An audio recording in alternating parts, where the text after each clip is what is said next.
payg'ambar alayhissalom vafot etib, oradan endi 6 oy o'tgandi. Musulmonlar qalbi hali bu ayriliqni unutganlari yo'q edi. Ana shunday yara bo'lib turgan qalblarning yarasi yana yangilandi. Rasulullohning suyukli qizlari, Ali radhiyallohu anhuning sevikli ayoli, Hasan va Husaynning onalari, Hazrati Fatima-i Zahro xastalanib qoldi.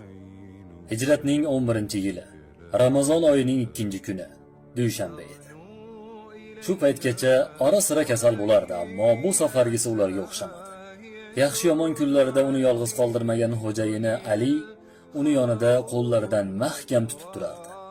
Shunda onamiz Fatima hayotining so'nggi daqiqalari qolganligini sezib, xo'jayini Aliga qarab, "Bolalarni olib tashqariga chiqsangiz yaxshi bo'lardi", dedi past ovozda.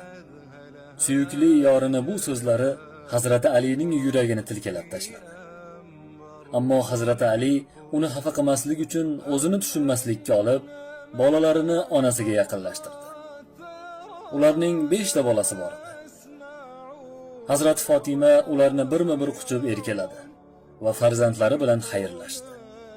Ularga otasiga itoatsizlik qilmasligini aytib nasihat qildi. Bu manzaraga guvoh bo'lib turgan Ali ibn Abu Talib radhiyallohu anhu yuraklari ezilib, ko'z yoshlarini tiyib tura olmadi. So'ng Fatima onamiz Hazrati Aliga yana bolalarni olib chiqishga ishora qildi. Bag'ri tilka pora bo'lib turgan Ali ko'z yoshlarini artib, bolalarini tashqariga chiqardi. Asmo binti Umays bilan Ummu Rafi kirishdi. Fatima onamiz Ummu Rafiga qarab, "Meni yuvinishim uchun suv tayyormi onajon?" dedi Hazrat Fatima. Ummu Rafini onajon derdi, chunki bu ayol unga doim onalik qilib kelgandi. "Ha, albatta", deb javob berdi Ummu Rafi ko'zlarida yosh bilan. Fatima onamiz, "Menga suv quyib turasizmi onajon? Men poklanib olay", deb so'radi. "Albatta qizim, albatta", deya Ummu Rafi Fatima-i Zahroni g'usl qildirdi. Hazrat Fatima yaxshilab yuvinib, ayollar yordamida eng yaxshi liboslarini kiydi. So'ng "To'shagimni xona o'rtasiga solinglar va meni o'sha joyga yotqizinglar", deb iltimos qildi. "Xo'p", deya ayollar ishlarini bajarishar ekan, nima yuz berayotganini anglab, juda iztirob chekishardi. Yana Fatima onamiz ularga qarab, "Meni yotqizinglar, yuzimni qiblaga qaratib qo'yinglar va yolg'iz qoldiringlar", dedi. Ammo qizim Fatima, "Biz yoningda turaylik", degan so'zlariga qaramay, "Iltimos, meni yolg'iz qoldiringlar. Robbimga duo va iltijo qilmoqchiman", deb turib oldi. Yolg'iz qolgach, duo va iltijoga shunchalar berilib ketdiki, davushlari tashqariga eshitildi. Hozirgina xonadan duo va iltijo davush kelayotgandi. Bir mahal to'satdan davush chiqmay qoldi. Xavotirlanib uyga kirganlar Hazrati Fatimani oldiga shoshgancha kelishdi.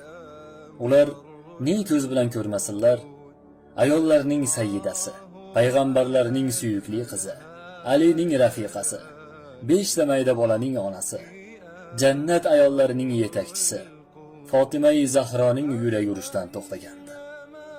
Shum xabar bir zumda butun Madinaga tarqaldi. Eyvoh, payg'ambar alayhissalom qizi ham bu yolg'on dunyoni tark etibdi. U endi 28 yoshga kirgan deya, bir farzandi go'dak chog'ida vafot etgan deya hamma yugurib kelardi. Ortida ko'zlari yoshlangan xo'jayini Ali va 5 farzandi qoldi. Payg'ambar alayhissalomning kenja qizlari, Hazrati Alining zavjasi Fatima vafot etganida Hasan 8 yoshda, Husayn 7 yoshda, Ummu Kulsum 5 yoshda, Zaynab 3 yoshda, kenjasi Ruqiya esa 2 yoshda edi. Ali radhiyallohu anhu Fatimaning qabriga boqarkan, ayoli vafotidan biroz oldin aytgan gaplari yodiga tushib, davushlari chiqib yig'lab yubordi. Onamiz Aliga, "Ey kuyovim Ali, vafotimdan so'ng uylaning. Aks holda siz ham, bolalarim ham qiylanib qolasizlar. Ammo ularni o'gay ona qo'liga ham qoldirgim kelmayapti. Shu bois opam Zaynabning qizi Umomaga uylansangiz", degan Fatimaning so'zlari suyukligi Alini juda yig'latdi. Islom tarixidagi eng go'zal juftlikning muhabbati mana shu joyda ayriliqqa uchradi. Gullarning guli birma-bir dunyoni tark etishgan. Ilohiy taqdir shunday edi. Zotan odam zotning qismati shu. Biri keladi, boshqasi ketadi. Bu hol qiyomatgacha davom etadi. Avval Ruqiya, so'ng Zaynab, Ummu Kulsum va oxirida Hazrati Fatima dunyoni tashlab otalarining ortidan ketishdi. Gullarning gullari endi boqiy dunyoda yashayacaklar. Ular gullarning gullari edi. Payg'ambar alayhissalomning rayhonlari.